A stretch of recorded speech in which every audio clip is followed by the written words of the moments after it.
Olá pessoal, tudo bem? Mais uma vez, alegria imensa em poder comunicar vida para você e para sua família através do Culto Racional, esse canal que tem como objetivo fazer com que o seu entendimento seja ampliado acerca das coisas espirituais, edificando assim a sua vida, tá bom? Bom, hoje nós vamos falar sobre o que é o Evangelho. Será que o que você escuta é Evangelho? Será que tudo que está escrito na Bíblia é Evangelho? O que é o Evangelho que tanto se fala? Tem pessoas que falam, eu sou pregador do Evangelho. Outros falam, não, fui lá porque eu escutei o Evangelho. O que é o Evangelho? Como é que eu vou saber o que é o Evangelho? Então, em poucas palavras, eu não vou me estender nessa mensagem, já falar no culto, mas não deixa de ser. Por isso que a gente fala igreja que se reúne, culto racional, a igreja que se reúne. Vamos lá. Bom, eu anotei algumas coisas aqui para não esquecer.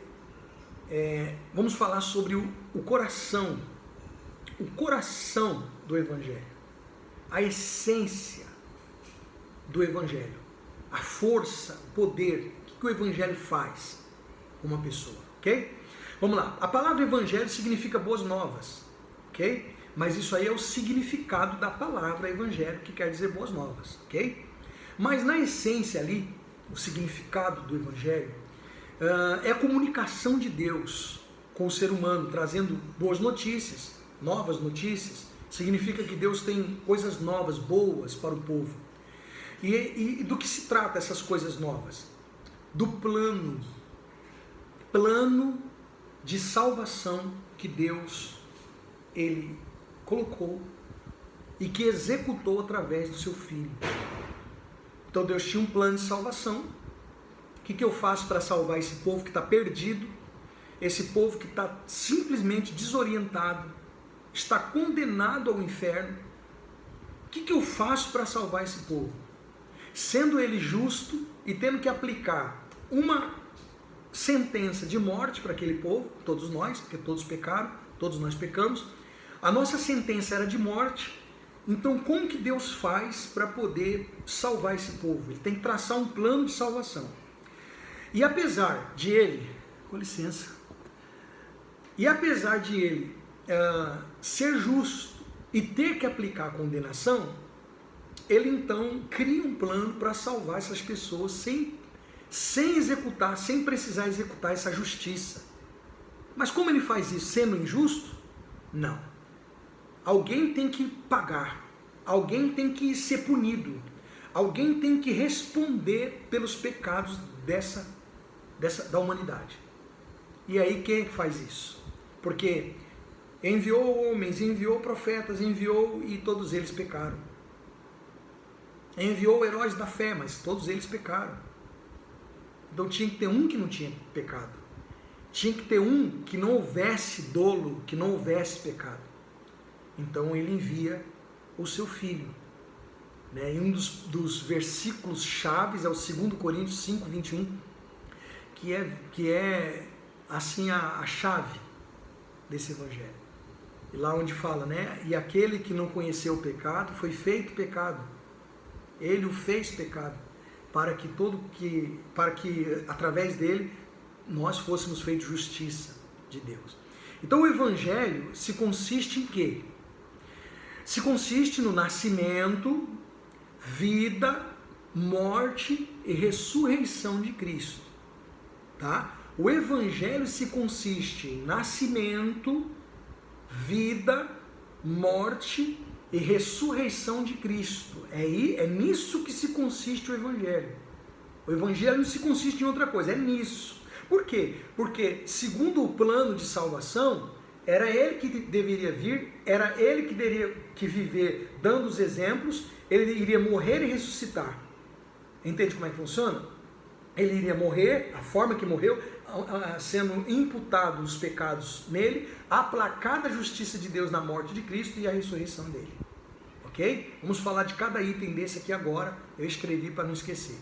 Muito bem, o que tem de fenomenal, de extraordinário, o que tem de sobrenatural nessas 4 coisas aqui? No nascimento, vida, morte e ressurreição de Cristo. Vamos lá. Nascimento. Nasceu da vontade de Deus, não do homem. Tá? Foi gerado no ventre de Maria pelo Espírito Santo. Então, Isso aqui é uma coisa que não aconteceu com mais ninguém. Ninguém nesse mundo nasceu só da vontade de Deus, tá? E não da vontade de uma. Maria nem sabia. O anjo apareceu e falou assim: ó, o que está no teu ventre é gerado do Espírito Santo. José muito menos imaginava, porque não tinha coabitado com Maria ainda, né? Então, não foi da vontade deles, mas da vontade de Deus.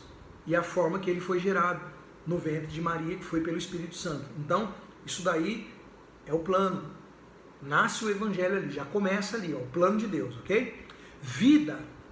Teve uma vida separada, de renúncia constante, debaixo da lei judaica. É isso que você tem que saber também. Jesus cumpriu todas as leis, tá? Cumprindo todos os 613 preceitos da lei de Moisés. Não conheceu o pecado e foi justo até o fim. Ninguém fez isso. Ninguém fez isso. Ninguém. Não existe ninguém. Você vai falar para mim dos filósofos, você vai falar para mim de Buda, você vai falar quem você quiser. Ninguém, por mais bom que tenha sido, por mais, sabe? Ninguém conseguiu. Não existe ninguém. Não existiu, não existe, não haverá ninguém que consegue. Teve uma vida separada de renúncia constante, debaixo da lei. Você sabe o que era cumprir? O homem não tinha condição de cumprir os 613 preceitos da lei. Não tem os 10 mandamentos? Eu pergunto, você consegue cumprir os 10? Você cumpriu os 10 mandamentos já na sua vida? Você conseguiu já? Em alguma coisa a pessoa não consegue cumprir 10. O que dirá 613? Jesus cumpriu os 613 preceitos da lei. E isso foi o que nos justificou. Ele não teve pecado. Ele assume os pecados da humanidade sobre ele na cruz. Foi imputado sobre ele os pecados. Na morte dele, morre os nossos pecados. Mas, que mérito eu tenho? Que mérito você tem para entrar no reino dos céus? Nenhum. Então, pelos méritos dele, aí vem a justificação. Porque ele morreu justo. Então, a justiça dele vem sobre nós, é imputado sobre nós. Então, o que nos justifica não é você ficar, eu vou jejuar 40 dias. Isso não te justifica, meu querido. Isso não te justifica. Eu vou dar cesta básica para os pobres. Isso também não justifica. Eu vou subir a escada de joelho. Não te justifica. Eu vou ler a Bíblia 40 vezes. Não te justifica. Não queira se justificar em obras, porque não te justifica, você não tem. Nós somos justificados por isso aqui. Isso aqui é evangelho. Isso que é evangelho. Evangelho é plano de salvação de Deus. Então você vai num lugar e fala assim, olha, você vai vir aqui, sua vida vai mudar, porque eu vou te dar esse palito, que foi consagrado lá na Pitomba da Miromba do Tabuleteiro. Nós consagramos lá, nós passamos a noite lá, nós estamos 7 dias sem comer para poder isso aqui ficar santo, e eu vou dar isso aqui para você, você vai tocar lá na tua casa, você vai prosperar, você vai tocar no carro lá, você vai conquistar. Isso não é evangelho. Isso não tem nada a ver com o evangelho. Tem pessoas que se ofendem, mas é porque, por sua ignorância que você se ofende, porque você não é sincero. Porque se você fosse sincero de fato, de verdade, antes de você não gostar da minha pessoa, de você ser antipático a mim, você iria conferir se é verdade. O que é o evangelho de verdade? O sujeito acha que está pregando o evangelho. Você não está pregando o evangelho por causa disso. Então, tem nada a ver. Então as pessoas são justificadas, não é pela frequência que ela tem aos templos que elas vão. Não é isso que justifica, eu deixei de ir, não fui, estou me sentindo mal. Por isso que deu errado para mim, por isso que eu não fui chamado para o trabalho, por isso que lá no emprego aconteceu isso, por isso que eu perdi o ônibus, por isso que meu carro quebrou, porque eu não fui tal dia, porque eu não fui, sabe? As pessoas acham que Deus é assim, porque não conhecem o evangelho. Esse é o diabo fez isso comigo, essa dor aqui que eu estou sentindo na minha cabeça, isso deve ser o diabo, porque eu entreguei o jejum, eu não aguentei. Então agora o diabo, se entende? Mas isso aí são os pregadores que estão ensinando para as pessoas. E por que eles ensinam isso? Eles ensinam isso para as pessoas ficarem com medo e elas falam assim, não, eu tenho que ir lá porque senão o diabo entra. Pessoas que não viajam com suas famílias porque se elas quebrarem lá tal do que eles fazem lá, do ritual que eles fazem, se quebrar o ritual, vai acontecer um acidente. Porque tem que colocar Deus em primeiro lugar. Eles não entendem que colocar Deus em primeiro lugar é ter uma família ajustada. Seus familiares conhecem Jesus? Os seus familiares conhecem Deus? E você acha que os seus familiares vão conhecer Deus como, se não olhar primeiro para você? Não é verdade? Para pensar. Você valoriza muito mais os ritos do que realmente o que Jesus ensina. Porque você também não conhece o que Jesus ensina, que você não lê. Você prefere que preguem para você. Você fica ali, pregando, que ele fala, E aí eles vêm com aquela confissão positiva, sabe confissão positiva? E aí a pessoa fica, vou vencer, é isso, vou vencer, porque as pessoas pensam que é assim. Então, você vai vencer quando você entender o Evangelho. Então eu estou passando para você a essência do Evangelho. E não é o que eu acho, isso é estudo. Estudo da palavra de Deus, do que é realmente. Ok? Depois eu vou te dar um exemplo bem simples, para você entender o que é a importância de você fazer o estudo da palavra de Deus, tá? Porque tem gente que ridiculariza o estudo da palavra de Deus. Acha que se estudar a palavra de Deus fica louco. Então tá bom. Vamos lá. Então, teve uma vida separada. Então nós falamos do nascimento, a forma que nasceu, vida, a vida que levou, ok? Morte, recebeu a imputação dos pecados de toda a humanidade, sofrendo o castigo que era nosso. Já expliquei isso.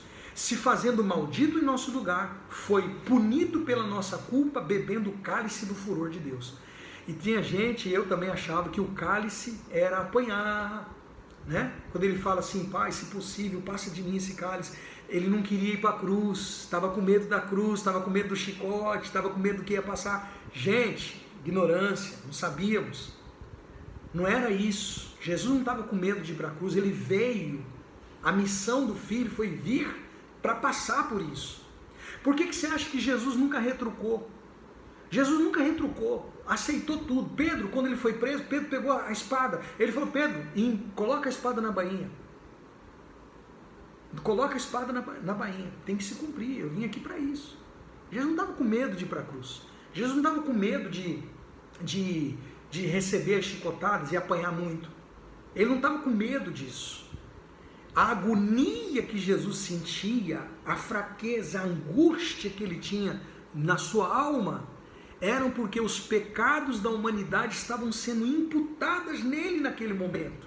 Era porque o Espírito Santo se retirou dele naquele momento. E como é que eu posso afirmar que o Espírito Santo se retirou de Jesus no momento que ele estava agoniado no jardim de Getsemane? Porque os pecados da humanidade estavam sendo imputados nele. E o Espírito Santo, por ser santo, uma coisa óbvia, não habita em corpo de pecado. Lembra do templo? Lembra do véu? Lembra do sacrifício do bezerro lá na frente? O sangue que tinha que entrar no santo dos santos, que tinha que ser de um bezerro puro, e que o homem não tinha acesso lá dentro, só o sumo sacerdote que entrava, com o sangue do animal lá atrás, que foi queimado, que foi tudo, aquela coisa, aquela parafernália toda, lembra? Então, aí aquele sangue tinha que ser aspergido sobre a arca, lembra? Então agora, o que estava acontecendo? Jesus era o Cordeiro de Deus. Jesus agora estava recebendo o pecado da humanidade. Por que o homem não podia entrar lá no ambiente do Santo dos Santos? Porque o lugar era tão santo, a glória de Deus habitava ali, que agora um homem pecador não pode entrar ali, senão morre. Tinha que entrar com sangue no Santo dos Santos. E não era qualquer homem. No Santo dos Santos. Tinha um mediador que era o sumo sacerdote. Agora Cristo estava sendo o mediador. Ele estava sendo o mediador. Ele estava sendo o Cordeiro, ele estava sendo o sumo sacerdote, porque ele hoje é o nosso sumo sacerdote. A Bíblia fala que Jesus é o único mediador entre Deus e os homens hoje. Com todo respeito aos pregadores que são verdadeiros, que são homens de Deus e que orientam as pessoas com um evangelho de essência, de raiz de essência. Não de tendência, mas de essência. Eles sabem, eles próprios entendem, explicam que nós somos orientadores, não controladores do povo. Eu sou apenas um pregador, um orientador do povo, das pessoas, porque me foi dada uma missão e eu cumpro a minha missão. Ok? E não peço nada para as pessoas, sob luz da Bíblia, prometendo que se você me der isso aqui, eu fizer isso aqui, e aí invento lá uma coisa. Não tem isso. Se você quiser ajudar o canal, você ajuda o canal. Para a gente fazer isso. Mas não para eu ficar... Até porque meu canal não é monetizado. Eu não ganho nada no canal. Ok? Então, Jesus ele se torna o Cordeiro, recebe no seu corpo o pecado da humanidade.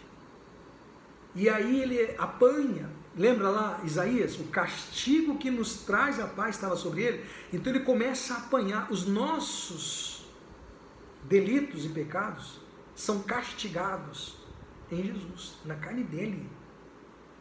E ele apanha, e começa a apanhar. O castigo que nos traz a paz foi nele.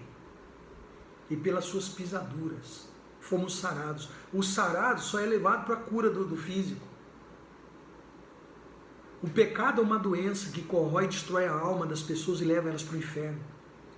É disso que você precisa ser curado, da ignorância espiritual, dos pecados que você não consegue largar, que traz morte para você. Essa é a enfermidade. Você tem que ser sarado disso. E é o Evangelho que faz isso. É o Evangelho, não são rituais de religião. É o Evangelho que faz isso. Todo ritual foi passado por Cristo. Aí sabe o que aconteceu? O cálice não tem nada a ver com ele passar por aqui. O cálice era exatamente o furor de Deus, a ira de Deus, que tinha que aplacar com morte os pecados da humanidade. E foi isso que aconteceu. Você sabe o que quer dizer? Trocando aqui em miúdos e falando grossamente, Deus matou o Filho dele na cruz por nós. Jesus foi morto. Deus aplaca o pecado da humanidade. Deus aplaca no corpo de Cristo. Ele morre. Esse é o cálice do furor que fala em Jeremias, que era uma profecia de Deus que seria derramado, aplacando toda a humanidade em Cristo. Então esse cálice aí, Jesus, imagina, o capitão, o general da minha salvação com medo da cruz. Que isso, meu compadre? Posteriormente, na época de Nero, os cristãos de Roma, eles eram incendiados em estacas, sabe, para iluminar as ruas de Roma e os jardins do palácio de Nero. Eles eram despedaçados por leões nas arenas e não negavam a Cristo. Como que esses homens não tinham medo de enfrentar a fúria de Roma e o general da minha salvação ia ter medo? Mas eu aprendi isso no Evangelho. O Evangelho, ok? Falamos aí então do nascimento, da vida, da morte, agora vamos falar da ressurreição. Venceu a morte, quebrando os grilhões que aprisionavam as almas no pecado e no inferno. Venceu a morte. Lindo. Qualquer mensagem que se passe por Evangelho, tem muita mensagem que se passa por Evangelho, e está omitindo, não se fala do nascimento, da vida, da morte e ressurreição de Cristo, não é Evangelho. Você vai ler os apóstolos, você vai ver lá, eles falam do Evangelho, eles falam de Cristo, eles falam. Tudo bem que o Evangelho, você não precisa falar de tudo. Olha, morte, não, como eu estou falando aqui, eu estou falando aqui que é para você aprender, na sua humildade, e você começar a observar. Vou lá que eu vou ouvir o Evangelho. E naquela mensagem falou da salvação, naquela mensagem falou do que Cristo fez, naquela mensagem falou da divindade de Cristo, naquela mensagem falou, então, você ouviu o Evangelho. Esta é a essência, tá, do Evangelho. Dizer que o que Deus fez pelo homem através da cruz, através da morte de Cristo, da ressurreição dele, através do que foi feito no Calvário, né? O homem seja perdoado dos seus pecados. É isso. E outra, você crer. O Evangelho por si só já faz o trabalho, já faz a obra na vida de uma pessoa. Ok? Jesus disse, eis que as minhas palavras são espírito e vida. Quando você fala dos ensinamentos de Jesus, quando você fala das coisas que Jesus ensinou, não é só o milagre que ele fez. Porque o milagre é uma consequência. Você vê que nem todo mundo andou com Jesus. Quando Jesus foi dar uma dura lá naquele pessoal, Jesus falou, vocês estão atrás de mim por causa do pão e do peixe. E aí eles começaram a sair e ir embora. Trabalhar pela comida que não perece. Vocês estão comigo atrás do pão e do peixe. E Jesus deu uma dura neles. Todo mundo começou a sair e ir embora. É hoje. As pessoas não estão preocupadas com o que Jesus ensinou. Está preocupado em receber. E aí não falta pregador para ensinar que ela vai receber. Ó, você vai receber, você vai receber. Outra que eu escuto muito. Eu já falei, tá? Eu não posso ser hipócrita. Já falei. Eu vou comprar a tua briga. Se todo mundo te deixou, eu vou comprar a tua briga. Querido, nós não temos condição de comprar a briga de ninguém. Quem comprou minha briga, quem comprou a tua briga, já comprou, foi Cristo. Ele comprou a tua briga. Porque você era para estar condenado para o inferno. Gente, alguém disse assim, ó. Deus não manda ninguém para o inferno. Verdade. Deus não manda. Você já nasce. Nós nascemos no inferno. Já nascemos condenados. Natureza pecaminosa. Já nascemos. Ele comprou a nossa briga. Quando você escutar alguém falar isso, tá? Você vai lembrar. Aí você segue se você quiser. Mas quando você escuta o sujeito falar, eu compro a tua briga. Eu falei isso, eu já falei várias vezes isso. Eu não conhecia o Evangelho. Claro que foi na intenção de, sabe, chamar a pessoa para ela ir lá no culto. E lá no culto se fazia tudo aquilo que a gente entendia. Mas na verdade é equivocado. Quem comprou a tua briga já comprou. Quer dizer, então que Jesus faz o que ele fez, entenda, reflita. Jesus ele nasce, tem a vida da forma que nasceu, da forma que viveu, da forma que morreu, da forma que ressuscitou. De toda a obra completa dele, sem pecar, ele comprou a nossa briga, foi para o nosso lugar, morreu, foi humilhado, tudo. Isso não te basta. Precisa outro falar, eu compro tua briga, e você vai no outro. O que há? Não estou falando para condenar também, mas eu quero dizer para você o seguinte, Jesus é suficiente. Não é Jesus mais uma pedrinha, Jesus mais um palitinho, Jesus mais um pacotinho de sal, Jesus mais um pacotinho de farinha, Jesus mais um frasquinho de óleo, Jesus mais um pedacinho de pão, Jesus, não é Jesus mais um lencinho, não é Jesus mais uma coisinha, é Jesus suficiente. O dia que você entender o Evangelho, você vai entender que não precisa nem para despertar a fé, porque não foi isso que Deus ensinou. O que desperta a fé de uma pessoa é o Evangelho, mas como o sujeito não crê no plano de salvação de Deus, ele tem um plano melhor, ele crê no plano dele. Ele junta pessoas. Está cheio de lugares aí com um monte de gente, mas você pode ver que são pessoas que qualquer coisinha se abandonam, qualquer coisinha tem medo do diabo, tem medo da macumba, tem medo do olho grande, tem medo da inveja. Ela não crê no Evangelho que salva, no Evangelho que forma uma igreja forte. Eu não consigo ver os apóstolos fazerem isso. Gente, lê a Bíblia. Eu não consigo ver aqueles que, sabe, foram responsáveis de propagar o Evangelho fazerem nada dessas coisas que a gente vê por aí. Tão simples, mas a preguiça de ler a Bíblia, a preguiça de pegar as Bíblias, compra uma Bíblia de estudo, vai estudar, vai procurar se aprofundar, que aí você não vai ser enganado. Que aí você está abrindo o coração para que o Espírito Santo fale com você. Tá certo? Não quero te colocar dúvida nem nada, só estou explicando para você o que é a essência do Evangelho. Será que o que você está escutando é Evangelho? Será que o que estão pregando é Evangelho? Você, pregador, que fala que é pregador, que tem compromisso com as almas, tem compromisso com Deus e com a Bíblia, você tem mesmo, irmão? Você tem compromisso mesmo, xará? Então, veja se o que você está pregando é Evangelho, porque vai ser pedido conta para você. Vai ser pedido conta para você do que você ensina as pessoas, do que você é formador de opinião. As pessoas estão te seguindo. Ou você está aí pelo bem-estar, ou você está aí pela posição, pelo que colocaram você, que te deram. O seu valor não está sendo quem você é, homem de Deus de verdade. Está sendo que você está rendendo na onde você trabalha. Eu já vou terminar aqui, porque senão eu vou entrar em outro assunto aqui. Tá certo? Desculpa aí. Que Deus abençoe vocês. É porque quando fala de Evangelho, a gente vê umas distorções, dá tristeza. Dá tristeza. Nós vamos ficando por aqui. Nós vamos dando continuidade aí aos nossos estudos aqui pelo canal do Culto Racional. Se ajudou você e você quiser dar o seu like, você dê o seu like, porque a plataforma entende que quando o assunto tem relevância, as pessoas estão dando like, é importante eles espalhem. Se você acha importante espalhar, compartilhe e você dê o seu like e faça chegar. Se também não quiser dar o like, fica à vontade. Eu não vivo de like. Meu canal não é monetizado, não tenho essa ambição. Eu quero é pregar o evangelho para as pessoas. E hoje em dia essa ferramenta é importante e a gente está fazendo isso. Tá bom? Forte abraço para vocês, Deus os abençoe e até o próximo vídeo.